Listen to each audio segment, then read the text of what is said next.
네, 오늘 이 시간은 엔터 산업 얘기를 좀 해볼까 합니다. 최근에 이제 6호가 돌아온다라는 얘기로 관광과 관련돼서 중국 관련주들 좀 주가가 좋죠. 근데 또 하나 우리가 관심 있는 게 이른바 한한령이 좀 해제되면서 중국 쪽에서 공연이나 뭐 이런 것도 좀 해제되지 않을까? 이런 기대감도 사실은 조금 있거든요. 그래서 같이 얘기를 좀 나눠보겠습니다. 이현지 유진투자증권연구원 나와 계십니다. 어서 오십시오. 네, 안녕하세요. 먼저 2분기까지 나온 엔터 산업들 뭐 실적 조금 리뷰를 하고 들어가 보면 어떨까 싶습니다. 그래도 네. 실적들 잘 나왔어요, 그죠? 실적 잘 나왔습니다. 저희가 이제 1분기에 이어서 2분기에도 이제 모든 엔터 4사들이 기대치를 상회하는 실적을 보였는데요. 이제 다만 JYP 엔터 같은 경우가 기대치를 살짝 하회하면서 좀 시간 외로 좀 많이 주가가 빠지고 그 이후로도 좀 회복을 조금 더디게 하고 있는 상황이긴 합니다.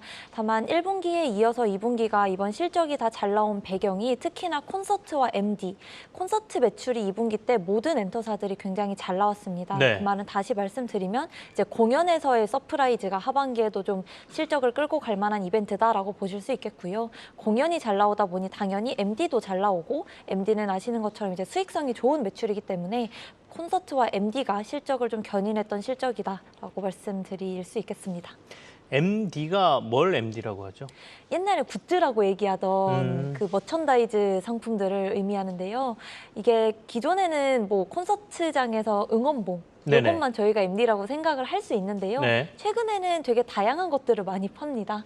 뭐 길거리 걸어 다니다 보면은 가방에 키링 같은 것들 있잖아요. 네네. 그런 것도 요즘 팔고요. 키링 유행이라고 하더군요. 네, 저도 주렁주렁 달고 있는데 네. 뭐 그런 것들부터 해서 아, 팝업 스토어도 좀 성행하면서 MD도 많이 팔리고요. 그래서 앞으로 엔터사들 보실 때 네. 이런 MD 매출이 얼마나 늘어나는지 이것도 좀 같이 주의 깊게 보시면 좋겠습니다. 하반기가 이제 콘서트 계속해서 좋을 것 같고 그리고 MD 매출 쪽 잘 나오는 데들 눈여겨볼 필요 있다라고 말씀 주셨습니다. 자, 이제 대표적인 4사들 개별적으로 조금씩 짚어봐야 될 것들이 있어요. YG엔터 같은 경우에는 뭐 실적은 좋았습니다만 지금 블랙핑크 재계약 문제가 시장에서 주가의 발목을 좀 잡고 있는 것 같습니다. 네. 어떻게 전망하십니까? 이게 참 어려워요. 네.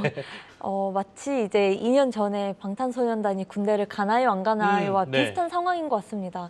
사실 잘 모르겠어요. 왜냐하면 저희들도 이제 사람의 마음을 알 수가 있는 건 아닌지라 다만 중요한 거는 아직도 시장에서는 된다 안 된다에 대한 기대감이 주가에는 여전히 계속 반영이 되고 있기 때문에 사실 아무리 늦다고 하더라도 이제 블랙핑크의 앵콜 콘서트가 서울에서 9월 15, 16일인가 16, 17일인가 그때 좀 잡혀 있거든요. 네. 그래서 9월까지는 그래도 재계약에 대한 뉴스를 좀 기다리셔야 할 것 같고요. 이 음. 내용이 뭐 좋건 안 좋건 간에 어쨌든 블랙핑크라는 그룹 외에도 이제 YG는 뭐 트레저라든지 아니면 9월에 베이비몬스터라고 하는 신인 걸그룹이 또 데뷔를 준비하고 있기 때문에 다른 이벤트들도 같이 좀 보시면 좋겠습니다. 조금 지켜봐야 되겠다라는 말씀입니다. 우리가 섣불리 뭐 재계약 한다 안 한다를 좀 판단할 수 있는 상황은 아닌 것 같고요.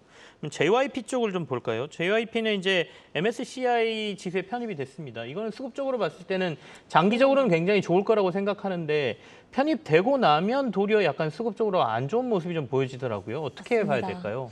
그래서 뭐 앞에서 말씀드린 것처럼 이제 JYP 같은 경우는 2분기 실적 이후로 이제 좀 시간 외에서 많이 빠지면서 회복을 크게 못하고 있는 상황이긴 합니다. 그래서 뭐 말씀 주신 것처럼 이제 MSCI 편입되는 날 아마도 좀 수급 면에서는 조금 더 이제 좀 빠질 수도 있다. 그래서 JYP 같은 경우는 이제 당장의 단기적인 이벤트보다는 이제 4분기 때 스트레이키즈의 앨범 그리고 지금 스트레이키즈가 일본에서 이제 4대 돔 투어를 돌고 있습니다. 앞에서 말씀드린 것처럼 콘서트 MD 이게 이제 실적을 견인하는 이벤트가 되기 때문에 단기적으로 보신다기보다는 좀 더 장기 이벤트를 보시고 이제 조금 조정 구간에 들어가신다면 충분히 좀 좋은 수익률을 낼 수 있지 않나 싶습니다.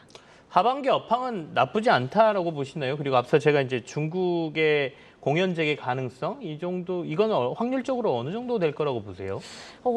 사실 중국이 2017년부터 이제 한한령을 계속 해오고 있기 때문에 갑자기 하루아침에 공연을 다 우르르 한다 이렇게 보기는 현실적으로 좀 힘들 것 같습니다.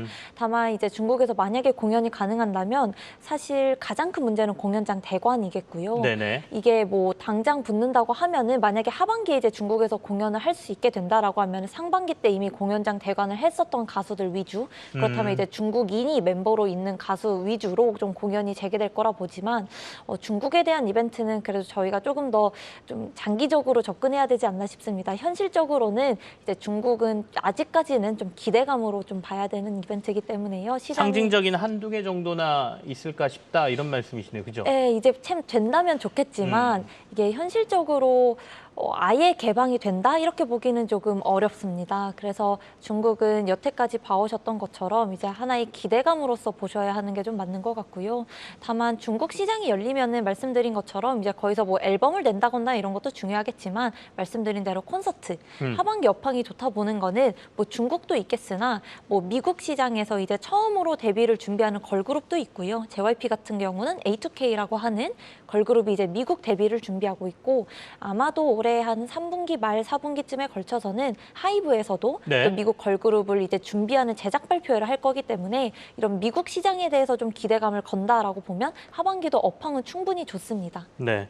A2K 아메리카 투 코리아라고 네. 하더군요. 맞습니다. 굉장히 직관적인 팀 이름이긴 한데 어쨌든 새로운 모델입니다. 한국식 그 아이돌들을 키워서 미국에서 이제 데뷔시키는 거니까 맞습니다. 이거의 성공 여부가 또 하나의 모델이 될 수 있다라고 업계에서는 굉장히 관심을 많이 갖고 있더군요. 그러면 엔터주 중에 탑픽 종목으로 우리 연구원님께서는 어떤 기업을 생각하고 계세요? 그래서 저는 이제 SM을 추천드립니다. 여러 가지 반응이실 것 같아요. 그런데 SM을 추천드리는 이유는 이제 앞에서 말씀드린 제가 이제 엔터를 공통적으로 볼 때 이제 중요하다 보는 게 1분기, 2분기여서 펀더멘털이 굉장히 견고해지고 있습니다. 당장 3분기만 놓고 보더라도 SM이 이제 엔터 4사 중에서는 실적상 가장 좀 호실적을 기록할 걸로 보고 있고요. 그렇게 보는 배경이 SM 같은 경우는 이제 앨범 매출이 전체의 절반 이상을 차지하기 때문에 새로 신보를 내는 아티스트의 컴백이 상당히 중요합니다. 네. 이제 3분기만 하더라도 이제 좀 실적에 기여할 만한 뭐 NCT 드림, 엑소 그리고 이제 NCT 다음 주에는 완전체 앨범까지 또 이어지고 있기 때문에 SM 같은 경우는 실적에서도 좀 기대해 볼 만하고요. 최근에 가장 화제성이 높았던 게 이제 SM 신인 보이그룹 라이즈라고 하는 보이그룹인데 아직 정식 데뷔하기도 전에 무신사랑 광고도 찍고 이런 식으로 좀 계약들이 많이 이어지고 있는 상황입니다. 그래서 항상 엔터에서는 신인 모멘텀을 또 기대해 볼 만한 이벤트이기 때문에 그런 뭐 실적에서도 그리고 네. 앞으로 다가올 이벤트에서도 SM 좀 주목해서 보시면 좋지 않을까 추천드립니다. 알겠습니다. 가장 탑픽으로는 SM 보고 있다 이렇게 설명을 들었고요. 투자 포인트까지 저희가 확인을 해봤습니다. 이현지 유진투자증권연구원과 함께했습니다. 감사합니다.